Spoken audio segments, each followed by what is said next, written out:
Welcome to another Red Hunt video. Story 1. Am I the antagonist F37 for not giving a former friend F42 her wedding pictures I took after learning she had betrayed me? A friend from my church got married recently. Surprisingly, she didn't invite me to the wedding, but she did order cookies from my bakery for her wedding favors. However, she did invite me to the wedding party dinner. During the dinner, she mentioned that she hadn't arranged for a photographer. Given my background as a former professional wedding photographer for a decade, I impulsively offered to photograph her wedding for free. She gratefully accepted my offer with tears of joy. On the actual wedding day, things got a bit complicated. The bride insisted that I stay for the intimate dinner at the reception. Her father, however, felt that his camera was superior to mine and questioned my presence. Throughout the day, the bride seemed reluctant whenever I tried to guide her into beautiful natural light for posed shots. She expressed her lack of interest in the wedding photos, which made the atmosphere somewhat awkward. After the wedding,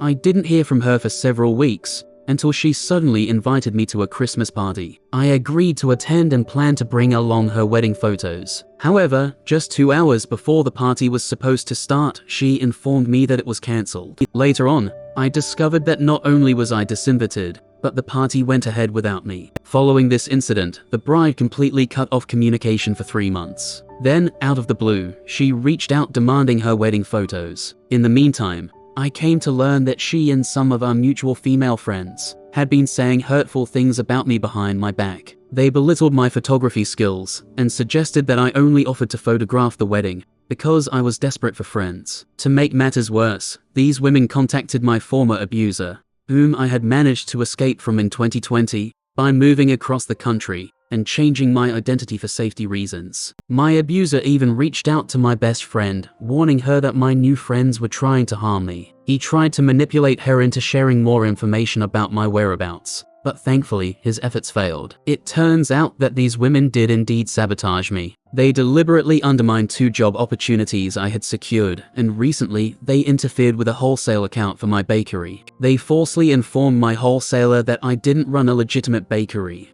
and that all my products were prepared in a home kitchen. Now, the bride is hindering my church membership application, likely because I haven't provided her with the wedding photos yet. However, I've shared all these details with an elder at the church who acknowledges that I've been deeply hurt and betrayed. In light of this, it seems I will be approved for membership regardless of her attempts to sabotage me. Realizing the extent of bullying, manipulation, and betrayal I've faced, I no longer feel obligated to fulfill my promise to provide her with the wedding photos. After all, her father took some pictures during the wedding, so there are still images available. But am I wrong for not giving her the photos I took?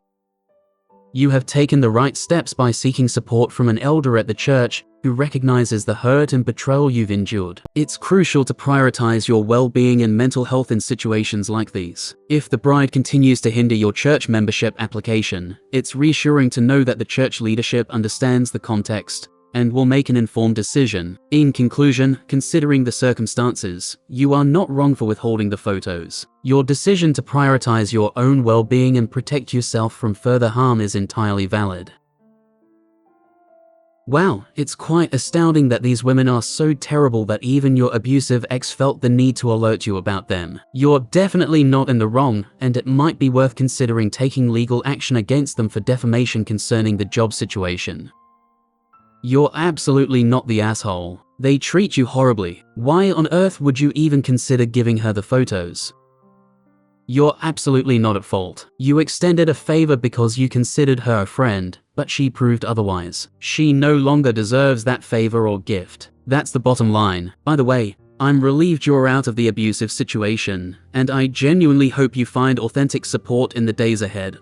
Story 2. Am I the antagonist for telling my friend that she doesn't have a real disability? For context, I am a wheelchair user due to my multiple conditions that affect my balance, sleep, pain, and breathing. I've lived with these challenges my whole life, but I still lead a fulfilling life. I enjoy traveling and adventure like anyone else, although I rely on aids to do so. One of my close friends has recently started experiencing hypos, low blood sugar, within the past year. While she's only had 3 instances, they make her feel very unwell. She becomes cold, dizzy, starts trembling, sweating, and so on. I can empathize with her as it's understandably scary. Doctors have ruled out diabetes and other conditions. They believe her hypos are a result of her drinking habits, even though she's told them she's cut back when she hasn't. She was given medication last week to help with this issue. Today, she posted on Facebook about fighting a disability and seeking support from friends and family. I chose not to comment, considering it a bit dramatic. However, she messaged me within an hour,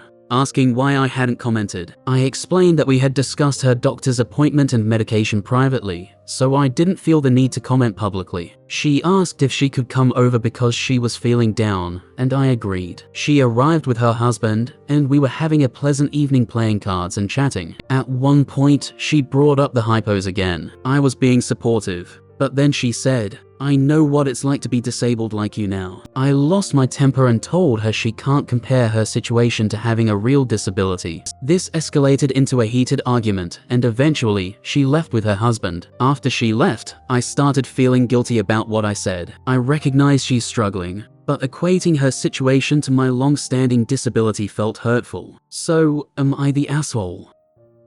You're not the asshole for expressing your emotions in the moment. It's important to remember that emotions can be heightened during such conversations, and your reaction stemmed from genuine feelings. It might be beneficial to have a calmer conversation with her in the future to explain your perspective and feelings, fostering a deeper understanding between you two. In conclusion, your reaction wasn't unfounded given the circumstances, and your willingness to reflect on your feelings shows a level of empathy that should guide your future interactions. You're definitely not the asshole. It appears that she might be seeking attention and seeking situations where she's the center of attention, like asking for comments on Facebook seriously. It's completely understandable that her comment about knowing how you feel would infuriate you. Moreover, the fact that she's dishonest with her doctor about her drinking habits is concerning. Just to clarify, in the typical scenario, hypoglycemia isn't classified as a disability. It might become a disability if it occurs frequently or over an extended period, affecting critical organs like the brain. Diabetes could be considered a disability, but as you mentioned, it was ruled out by OP.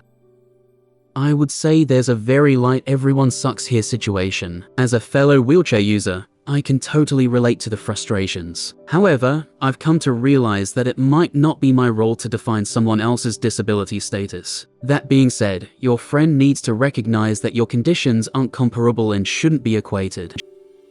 I agree that disability shouldn't be treated as a competition. However, her lack of tact is quite surprising. I don't see you as the asshole, but I'm uncertain if discussing the issue with her comment will lead to a productive conversation at this moment.